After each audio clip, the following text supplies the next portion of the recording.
There's a verse that says, perfect love casts out all fear.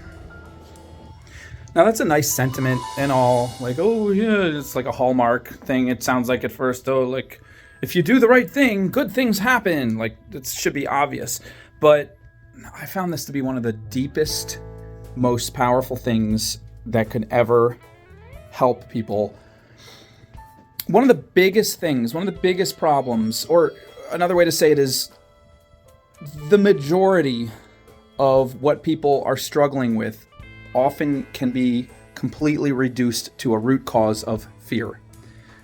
Fear. Deep down inside, you're afraid of something, and that is causing the majority of your suffering. It stops you from doing the things you want to do. It paralyzes you. It keeps you from saying the things you want to say or reaching out and meeting the people you want to meet, and a million other things you can think of in your own life that fear is stopping you from. These plants are totally distracting me. I'm going to go to another room. Hold on. So, most people think the opposite of fear is bravery. You know, the opposite of fear is a lack of fear. But how do you just be brave? You just muscle up the will and say, I'm going to face it. I'm going to face my fears. I'm going to be brave.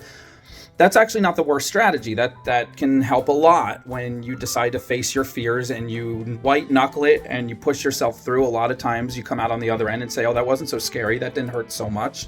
And you develop more confidence and you become more brave and your fear goes down. So there's nothing wrong with that.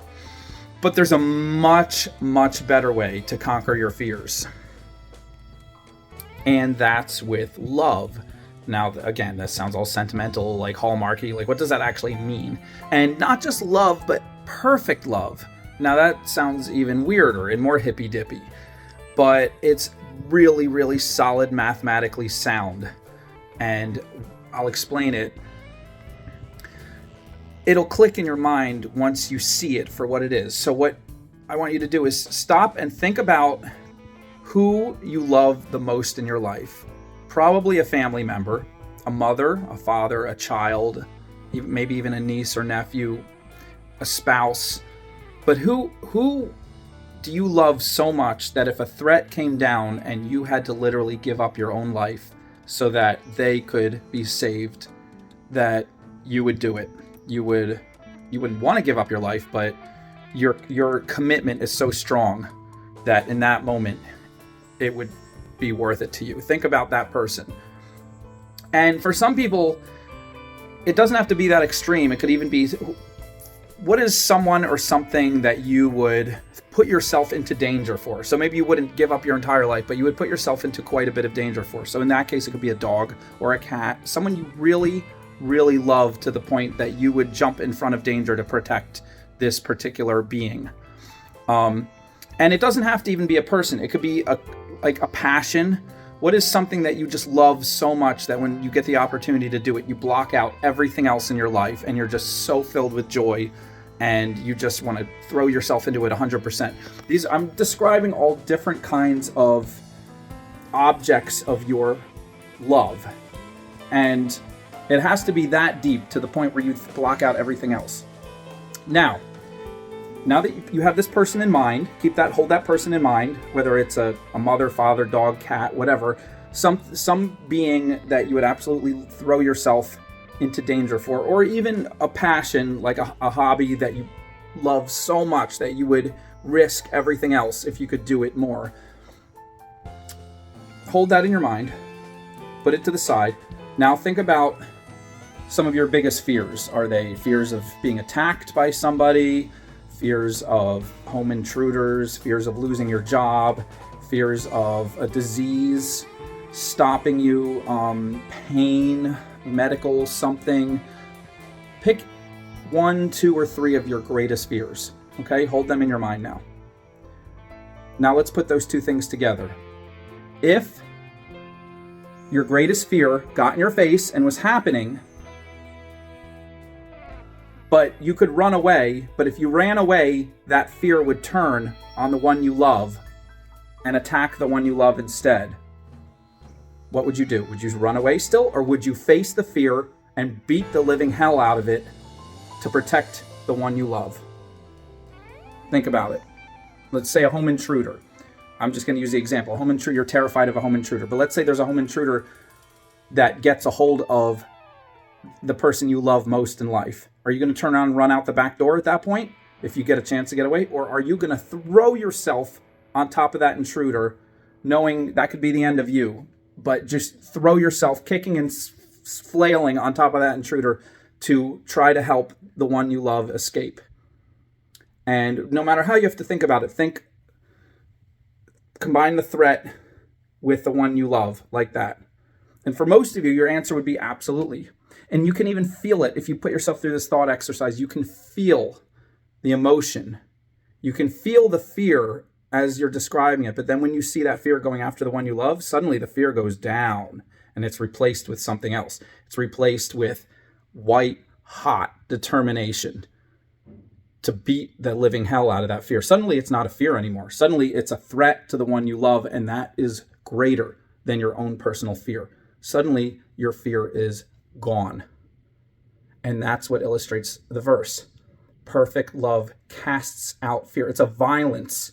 Perfect love kicks fear the hell out. And it does, because in that moment you feel a burning passion to attack the fear rather than a horrific terror to get away from the fear. So it's empowering. If you think about it, your own love is stronger than your fear. And for a lot of people trapped in fear, that is an amazing anecdote. It is amazing. Anecdote isn't the word I want. Antidote. Because all you have to do is think about the one you love and think about how you would protect that one. And as you focus on that love, the fear goes down. Let's say someone's harassing you or bullying you online and you feel terrible about it and you don't know what to say back and blah, blah, blah, and you're all caught up in the heat. Well, that's like a minor fear, but for some people it really bothers them. Stop focusing on that person. Start thinking about the one you love. Thinking about the one you love. Thinking about protecting them. Suddenly you could care less about that dispute. You can use, what I'm trying to say is you can use this in every area of your life. Let's say you have a medical condition and it's really hard to do a lot of things that other people take for granted. It's hard to get out of bed. It's hard to do certain things. Well, if you're focusing on your pain and you're focusing on the fear that it's going to get worse, then that fear and that pain consumes you. But if you stop and you say, I'm going to get out of bed for the one I love. I'm going to do this. I'm going to make breakfast to inspire the one I love, to show them that if I can overcome my fear, they can overcome their fear. Like, think about the object of your love as you face the fear, and you will find you have way more power than you ever thought you needed to face that fear. As you keep focusing, maybe it's your daughter. Just think about how much you would do for your daughter, how much you would sacrifice for your daughter as you start to do the things that you're scared to do. As you start to do the things you want to do, but you're afraid. Say, I'm gonna face this fear for my daughter. And as you do that, the amount of strength that will well up in you will shock you. You will find it is way more powerful than your fear. And that should give you a tremendous amount of hope, because it means you are a being that was made to love more than anything else. And your capacity for love is so strong that it squashes all the things that would harm you.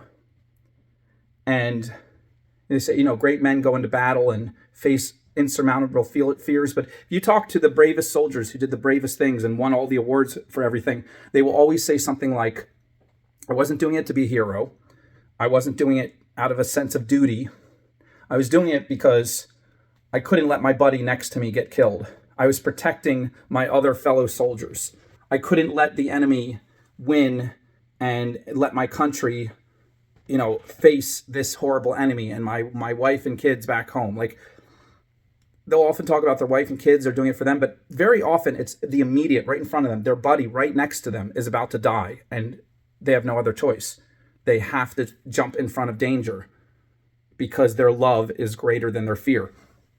And it sounds great when you hear stories about soldiers and they get awards and all that stuff. It's the stuff of movies, but you are that same hero. You don't have to be in a war. You don't have to be in some epic movie story. Your story of you getting out of bed and making breakfast when you don't feel like it can be just as heroic because you're doing it for the one that you love. So practice that. And as you go through life, it doesn't always have to be the same person. You might have more than one person in your life that you would lay your life down for. So you can switch it up. Like, you can focus on a particular, my daughter is going through a hard time. I'm going to do this to be strong for her. I'm going to do this to be strong for her. And then maybe a few years later, she's doing fine, and your nephew is going through a hard time. And you say, well, I'm really feeling compassionate for my nephew. I'm going to do this for him. I'm going to do this for him. Or maybe one of your parents is going through a really rough time.